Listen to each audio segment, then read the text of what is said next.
সকালবেলা ঘুম থেকে উঠে লেগে পড়েছি কাজে। আজকে শবে বরাতের দিন, সারাদিন তো রান্নাবান্নার কাজ থাকবেই। রাতের বেলা নামাজ পড়াতে হবে, সেজন্য সকাল সকাল উঠে কাজে লেগে পড়েছি। প্রথমেই আমি হালুয়াগুলো রান্না করে নিয়েছি। বিশেষ করে বুটের হালুয়ারা রান্না করতে একটু সময় বেশি লাগে, সেই জন্য খুব সকালে উঠে রান্নাটা বসিয়ে দিয়েছি। প্রথমে রুটি বানিয়ে নিয়েছি, তারপর সুজির হালুয়া করেছি, তারপর বুটের হালুয়া বসিয়ে দিয়েছি। যেহেতু আজকে মাটির চুলায় রান্না করব, সময় একটু বেশিই লাগবে, একটা একটা করে রান্না করতে হবে, কষ্টটাও একটু বেশি হবে।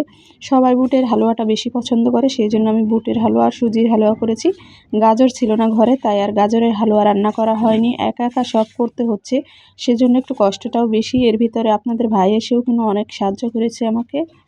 সে এসে দুপুরে রান্নার জন্য আমাকে পেঁয়াজ, মরিচ, আলু সব কেটে কুটে দিয়েছে এবং মাংসগুলো ভালো মতো ধুয়ে দিয়েছে, মাছগুলো পরিষ্কার করে দিয়েছে। এই জন্য আমি কাজটায় অনেকটা সহজ হয়ে গেছে। যাই হোক, সব রান্নাবান্না শেষ করে তারপরে চলে আসলাম দুপুরের রান্নার কাজে। সকালে রান্না তো শেষ করেছি, হালুয়া বানানো, রুটি বানানো, এগুলো শেষ করে তারপরে আসছি দুপুরে রান্নার কাজে। প্রথমেই আমি মাছগুলো ভালো মতো বেছে নিচ্ছি, ভেজে ভুনা করব মাছগুলো।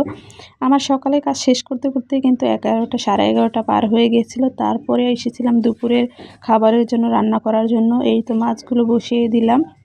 মাছগুলো টমেটো দিয়ে একটু ভুনা করে নিব। ছোট ছোট সাইজের ইলিশ ছিল, সেই জন্য পিস না করে আস্তে আস্তে ভাবেই ভুনা করে নিচ্ছি।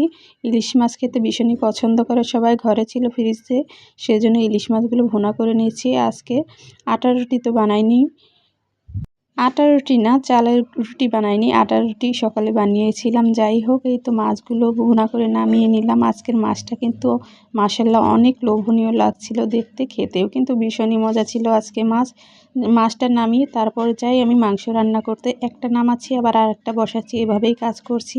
তার ভিতর ঘরেও অনেক কাজ ছিল, সেগুলো আপনার ভাই ম্যানেজ করছিল। ঘর দুয়ার পরিষ্কার করা, আসলে রান্না করতে আসলে পরে সব কিছুই যেন এলোমেলো হয়ে যায়। যেহেতু আমি ঘরেই রান্না করি বেশিরভাগ, হঠাৎ করে যখন মাটির চুলায় রান্না করতে আসি সব কিছু এলোমেলো হয়ে যায়। অনেক দিন ধরেই মাটির চুলায় রান্না করা হচ্ছে, তো আজকে সারাদিন এভাবে মাটির চুলায় রান্না করতে দেখে সে অনেক কষ্ট পেয়েছিল, তাই তাড়াতাড়ি করে আমাকে গ্যাস এনে দিয়েছে, গ্যাসের বোতল, যাতে এখন আমি এবার গ্যাসের চুলায় রান্না করতে পারি। মাটির চুলায় রান্না করা অনেক ঝামেলা, কষ্ট, সেটা বুঝে এনে দিয়েছে।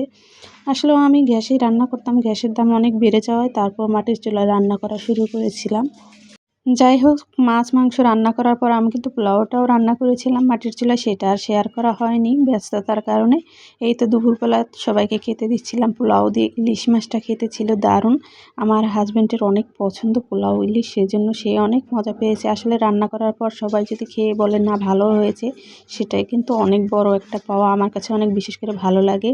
তো আজকের মতো এ পর্যন্ত। সকলেই ভালো থাকবেন, লাইক কমেন্ট শেয়ার করে পাশে থাকবেন সব সময়। সবাইকে জানাচ্ছি আল্লাহ হাফেজ, দেখা হবে নতুন ভিডিওতে।